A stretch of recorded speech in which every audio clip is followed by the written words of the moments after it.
Good morning, children. Today I'll explain you the first chapter of your supplementary book. It so happened, and the chapter's name is How Do Camel Got His Hump. So, children, in this part, I'll explain you the first comprehension of this chapter, and and the second portion will be explained you in my next video. So let's start with the chapter How the Camel Got His Hump. Before starting, let's see what the author want to tell us about the chapter. The war has just begun and the animals were working for humans. There was one lazy animal that did nothing and said nothing but hump. उसको कुछ नहीं करना था, सिर्फ खाली बैठकर एक ही बात बोलनी थी, हम। और इस एनिमल की इस प्रॉब्लम की वजह से जो क्लेवर जिन था वो तक उससे परेशान हो गया था. So let's start with the story. In the beginning, when the world was new and the animals were just beginning to work for men, there was a camel and he lived in the middle of a howling desert because he did not want to work. He ate sticks and thorns and prickles, and when anybody spoke to him, he said hump, just hump and no more. Means here the author want to tell us that in the beginning when the world was new, जब दुनिया बिल्कुल नई थी और animals ने human being के लिए work करना स्टार्ट किया था, तब एक एनिमल था जो कैमल था, जो एक हॉलिंग डेजर्ट, हॉलिंग मतलब डरावने डेजर्ट के बीच में रहता था, but he did not want to work, कुछ काम नहीं करना चाहता था. He ate sticks and thorns and prickle, सिर्फ स्टिक्स एंड थॉर्न्स खाता रहता था और अगर कोई उससे कुछ भी बोलता तो उसके जवाब में मिलता हम. Presently the horse came to him on Monday morning with a saddle on its back and said, Camel, oh camel, come out and trot like the rest of us. तो आज की तारीख में जब मंडे था, एक दिन मंडे मॉर्निंग में हॉर्स उसके पास आया, having saddle on his back. Saddle means children a seat fasten on the back of a horse. तो वो उसके पास आया, उससे कहा camel oh camel come out and trot like the rest of us, हमारी तरह काम करो जैसे हम काम कर रहे हैं, हम. Said the camel and the horse went away and told the man. और ये सुनकर हॉर्स को बुरा लगा, तो हॉर्स ने जाकर मैन को शिकायत करी कि वो कुछ नहीं करता है, बस खाली बैठकर हम बोलता है.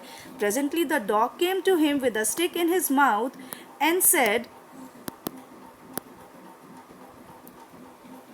Camel, oh camel, come and fetch and carry like the rest of us.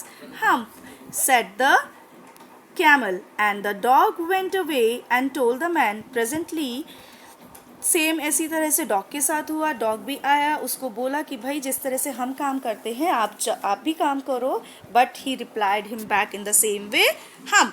और फिर उसके बाद डॉग वहाँ से चला गया और ये बात भी उसने जाकर मैन को बता दी.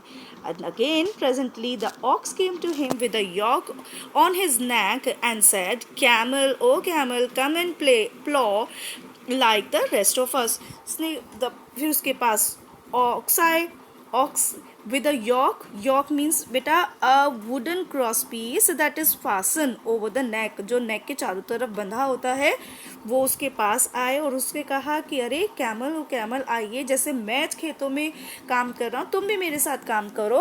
But what the camel did, he said only हम. फिर यही बात जाकर ऑक्स ने जाकर मैन को बताई.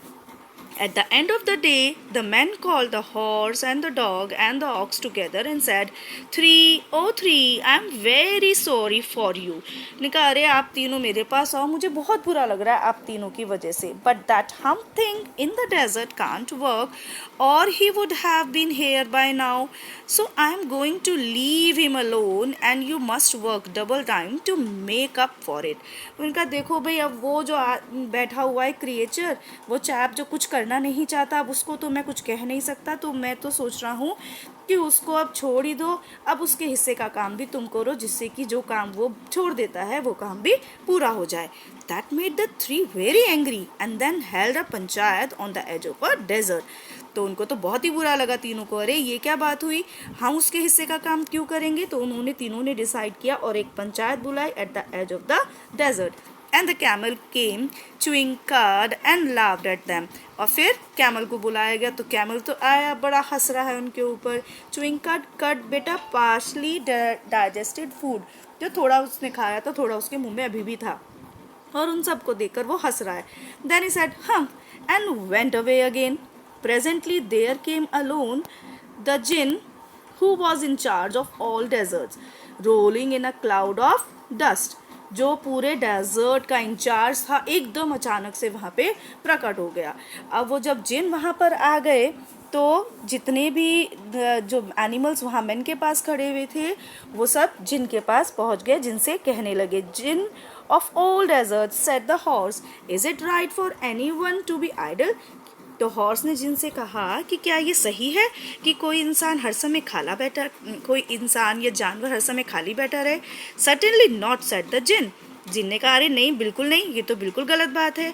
Well said the horse, there is a thing in the middle of your desert with a long neck and long legs and he hasn't done a stroke of work since Monday morning. He won't trot. उसने कहा देखो, लोगों के लिए वो उसको काम करना चाहिए, लेकिन जब से मंडे आया है तब से ही वो बिल्कुल खाली बैठा हुआ है. मंडे से लेकर अब तक उसने कोई काम नहीं किया है.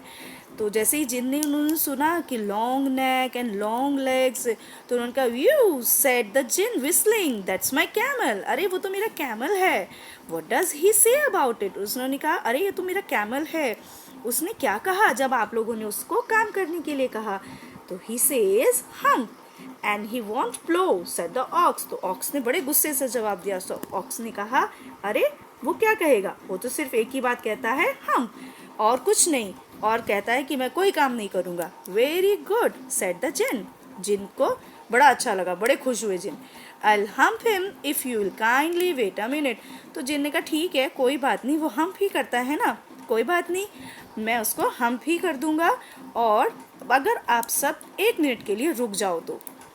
So with this children we are done with the explanation.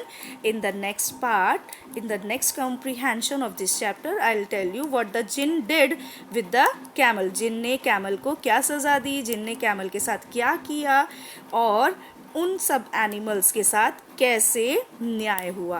तो children, I hope you all must have understood this portion of the chapter.